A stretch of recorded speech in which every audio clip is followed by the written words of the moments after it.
दोस्तों नमस्कार। माँ भारती हिंदी मंच यूट्यूब चैनल पे आप सभी साथियों का हार्दिक स्वागत है। और आज स्टेट का ये मॉडल पेपर हल करेंगे 12वां। 11 मॉडल पेपर हल कर चुके हैं और कम से कम 20 के आसपास PYQ भी हम कर चुके हैं आज स्टेट के।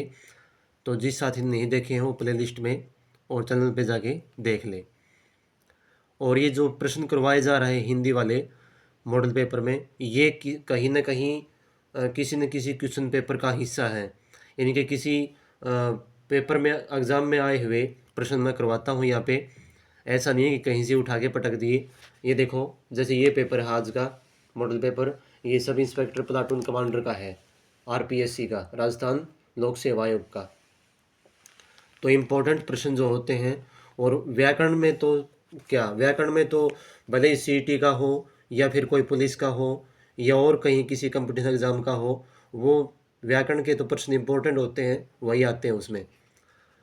तो आइए देखते हैं पहला प्रश्न आज क्या है। निम्नलिखित में से कौन पूर्वी हिंदी की बोली नहीं है? पूर्वी हिंदी की बोली नहीं है। अवधी, कन्नौजी, बघेली, छत्तीसगढ़ी। तो इसमें कौन सी नहीं है? अवधी तो पूर्वी हिंदी की है, बघेली भी है, छत्तीसगढ़ी भी है।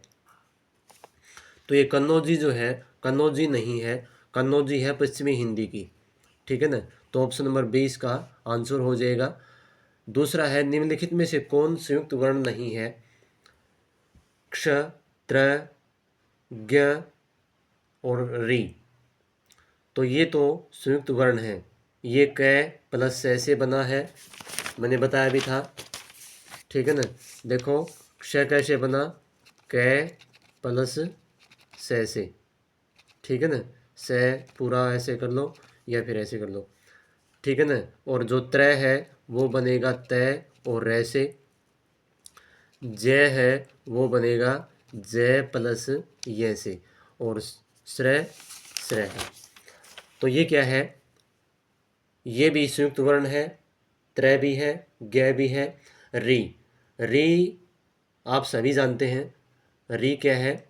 संयुक्त नहीं है, ये अपने आप में एक वर्ण, एक ही वर्ण ही है जो स्वरों में आता है। नेक्स्ट है, मुरलीधर किस प्रकार का शब्द है? तो मुरलीधर रूढ़ है, योगरूढ़ है, यौगिक है या विदेशज है? मुरलीधर, मुरली और धर दो शब्दों के योग से बना है, लेकिन ये जो पूरा शब्द है वो किसी और के लिए इंगित हो रहा है।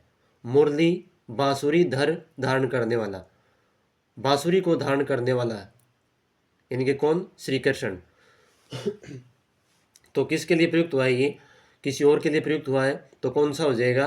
योगरूढ़ हो जाएगा।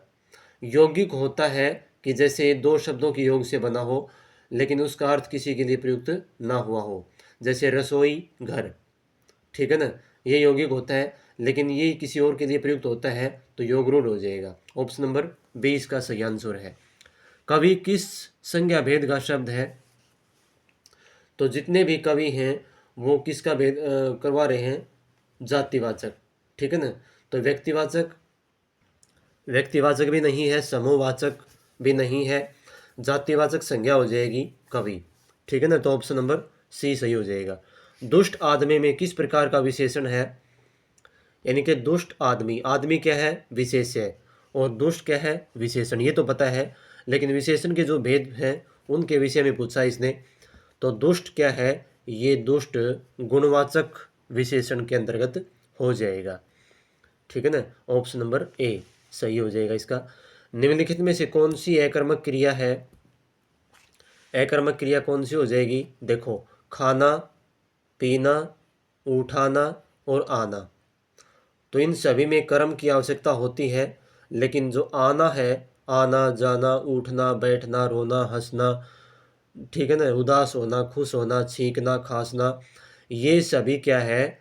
ये अकर्मक क्रियाएं हैं, और इनके साथ कहीं ना कहीं कर्म जुड़ा हुआ होता है। यदि यहाँ उठाना है, उठना होता, तो ये भी क्या होती? अकर्मक होती। ऑप्शन नंबर D इसका सही आंसर हो जाएगा, ये अकर्मक क्रिया है। पुरोहित शब्द का संधि विच्छेद क्या है? पुरोहित, पुरो प्लस हित, पुर प्लस अहित, पुरह हित और पुरो प्लस अहित।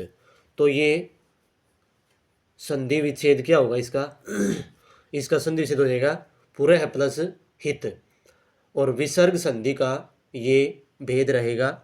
विसर्ग संधि का एग्जाम्पल है ये पुरह प्लस हित पुरोहित। ठीक है, तो ऑप्शन नंबर इसका सी सही हो जाएगा। आगे देखो, आगे देखो भाई क्या है। घोंसले से पक्षी निकला, इस वाक्य में किस कारक का प्रयोग हुआ है? कर्ण कारक का हुआ है क्या? आपादान का है, संप्रदान का है या फिर अधिकरण कारक का है? तो घोंसले से पक्षी निकला, घोंसले से पक्षी अलग हो रहा है, तो जहाँ भी अलगाववाद का बोध होगा वहाँ कौन सा हो जाएगा? आपादान कारक हो जाएगा। कर्ण कारक में भी से के द्वारा का प्रयोग होता है, लेकिन वहाँ एक साधन के रूप में होता है वो। ठीक है ना, तो ऑप्शन नंबर बी सही हो जाएगा। नेक्स्ट देखो क्या है। मृगनयन में कौन सा समास है? मृगनयन कर्मधारय, द्विगु, द्वंद्व, तत्पुरुष। तो इसमें कौन सा हो जाएगा? मृगनयन। ये उपमेय और उपमा का बोध हो रहा है यहाँ पे। ठीक है ना, मृग के समान नयन, तुलनात्मक, जहाँ तुलना की गई हो वहाँ कौन सा होता है? कर्मधारय समास होता है। द्विगु भी नहीं है, द्वंद्व भी, और न ही तत्पुरुष है। ऑप्शन नंबर ए इसका सही हो जाएगा। बादल का पर्यायवाची नहीं है, तो कौन सा नहीं है बादल का पर्यायवाची? नीरद, जलद, इला, जिमुत।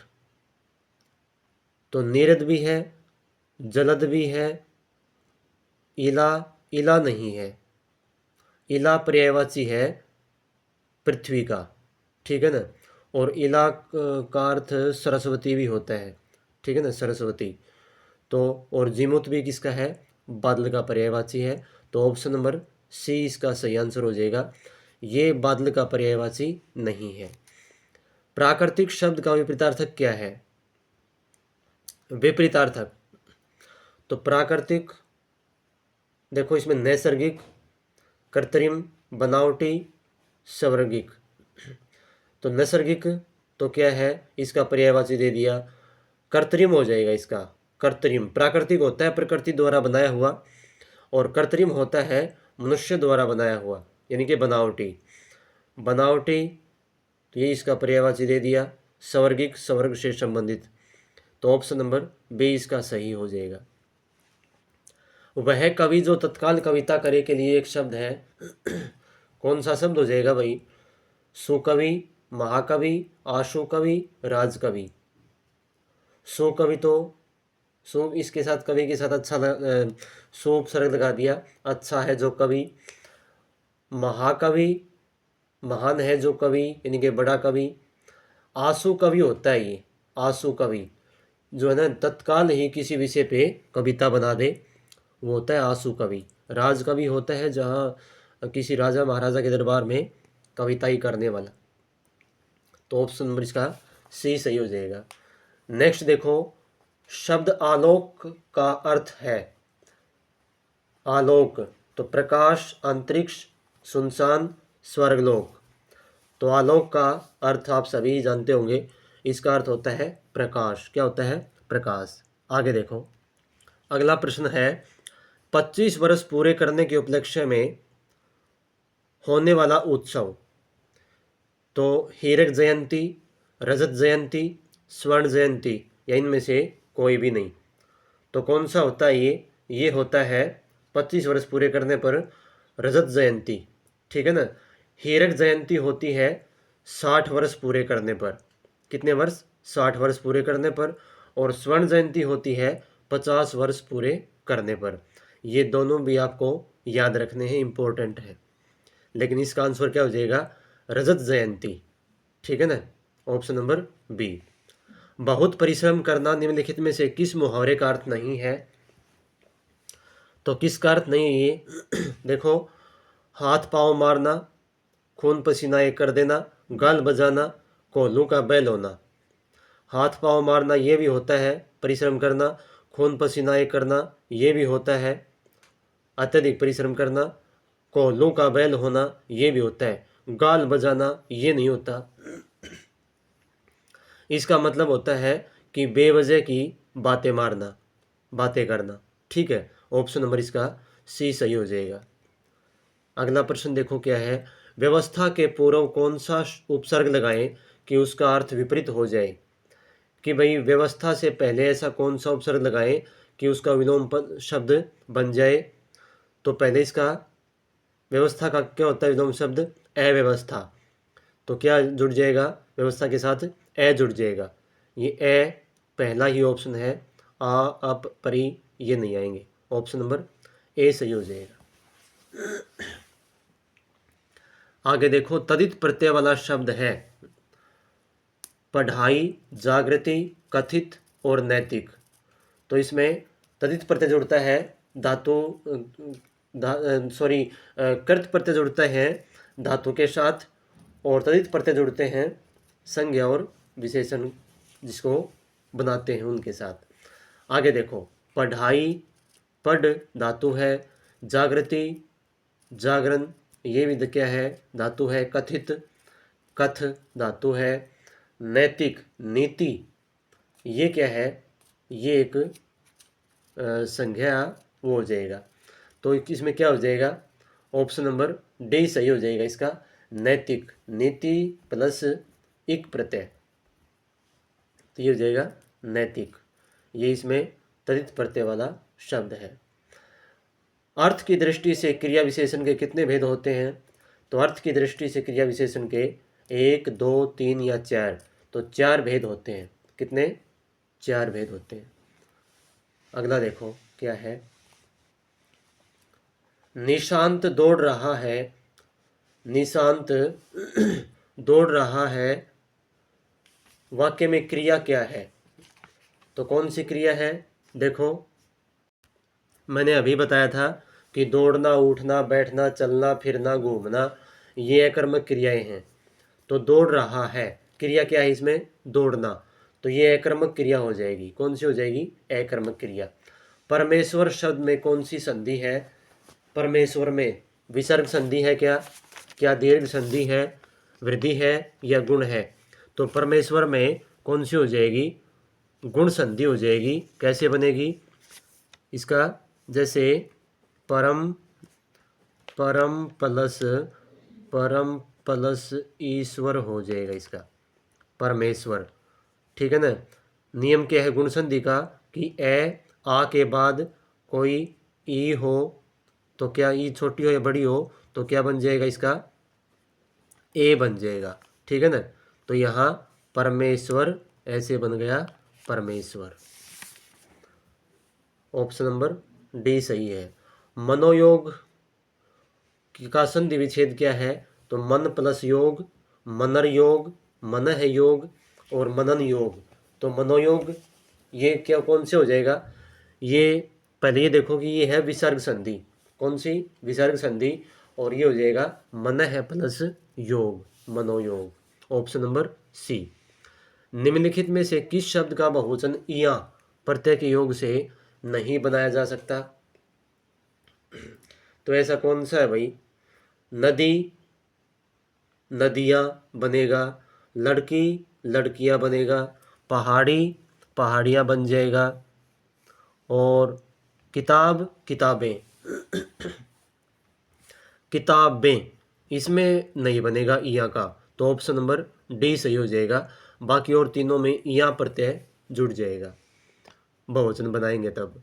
निम्नलिखित में से कौन सा शब्द पुल्लिंग है, कौन सा पुल्लिंग है भाई, सड़क, किताब, नाक, दही। तो सड़क भी स्त्रीलिंग है, सड़क बन रही है। किताब, किताब जो है फटी हुई है। नाक, उसकी नाक लंबी है, उसकी नाक छोटी है। दही, दही खट्टा होता है, दही खट्टी होती है ऐसे नहीं होता, दही पुल्लिंग में आएगा भाई। तो ध्यान रखना, ये इम्पोर्टेंट शब्द है, कई बार आ भी चुका है ये। तो ऑप्शन नंबर डी इसका सही हो जाएगा। नीलांबर शब्द किस समास का उदाहरण है। तो नीलांबर, नीला है जो, नीला है जो वस्त्र, अंबर का मतलब, अंबर का अर्थ आकाश भी होता है और अंबर का अर्थ कपड़ा भी होता है। तो नीला है, सॉरी, नीले हैं वस्त्र जिसके, या नीला है, नीले हैं कपड़े जिसके, ऐसे कह सकते हैं। अर्थात कोई भी किसी व्यक्ति के लिए प्रयुक्त हुआ है बहुव्रीहि, तो क्या हो जाएगा, बहुव्रीहि समास हो जाएगा इसमें। आगे देखो, हाँ यदि इसमें बहुव्रीहि नहीं होता तो ये क्रमधारीय बन जाता, नीला है जो अंबर। निम्नलिखित में से कौन सा सागर का पर्यायवाची नहीं है? तो सागर का पर्यायवाची कौन सा है पूछा इसने। जनार्दन तो विष्णु का होता है। अपगा, अपगा नदी का होता है।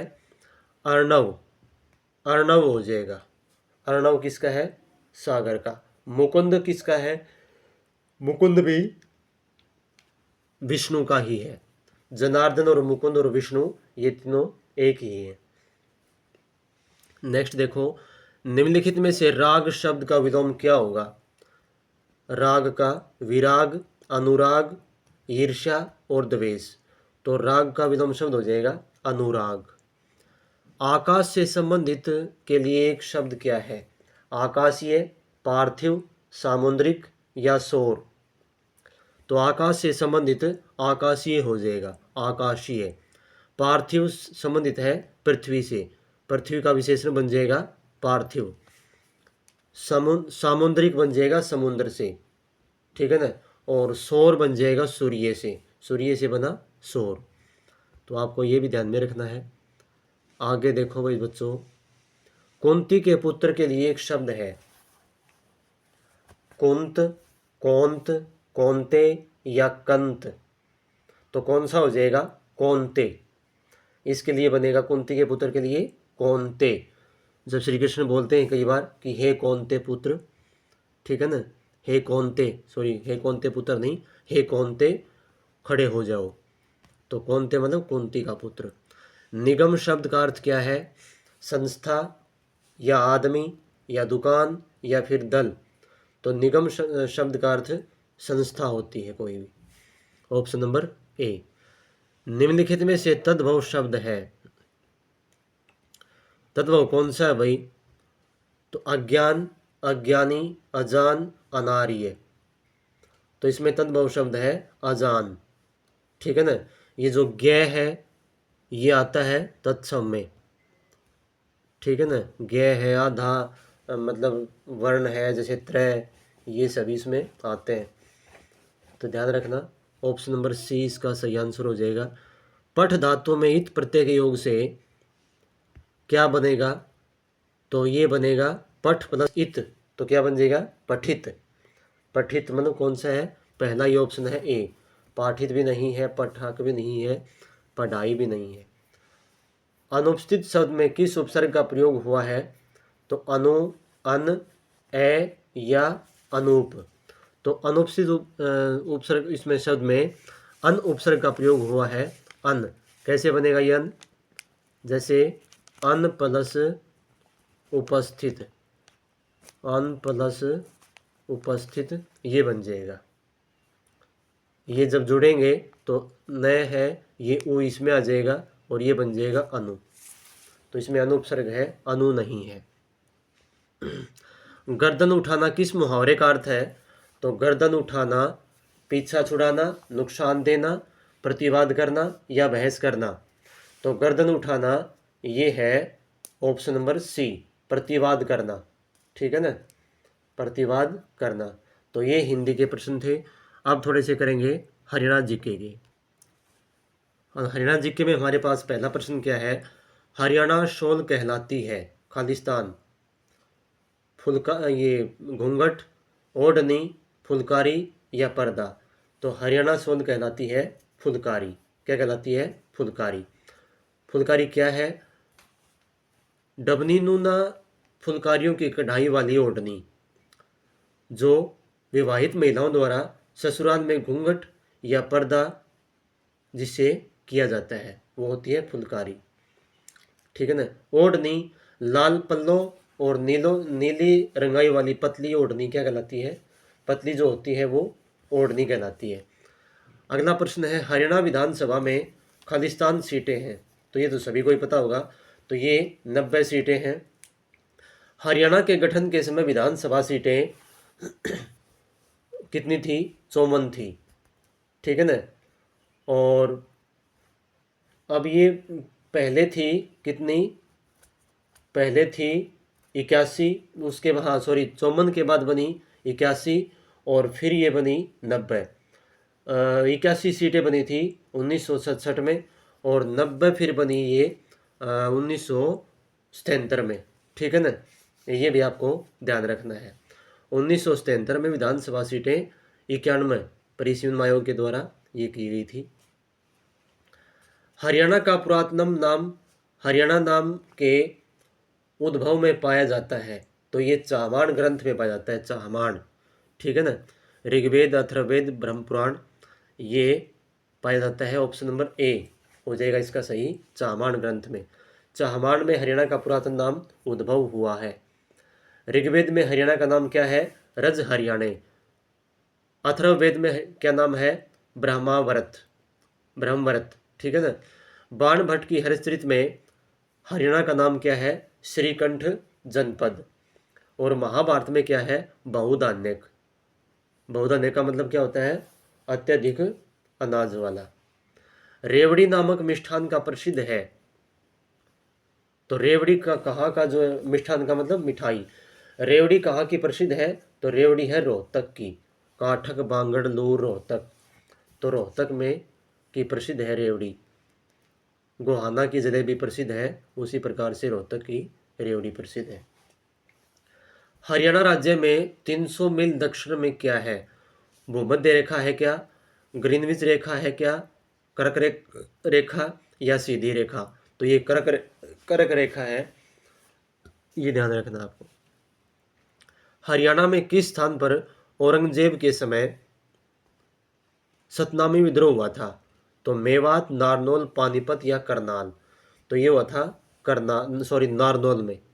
कहाँ हुआ था? नारनौल में। आगे देखो क्या है इसके बारे में। सन 1543 ईस्वी में वीरभान ने सतनामी पंथ की स्थापना की थी। 1672 ईस्वी में फौजदार तादिर खां को सतनामियों ने हराकर नारनौल पर सतनामियों ने कब्जा कर लिया था। मेवात, हसन खां मेवाती ने बाबर के विरुद्ध विद्रोह किया था। करनाल में 1739 ईस्वी में नादिर शाह और मोहम्मद शाह रंगीला के बीच युद्ध हुआ था। हरियाणा में कुल उप तहसीलें कितनी हैं? 50, 53, 55 या 57? तो उप तहसीलें हैं 50।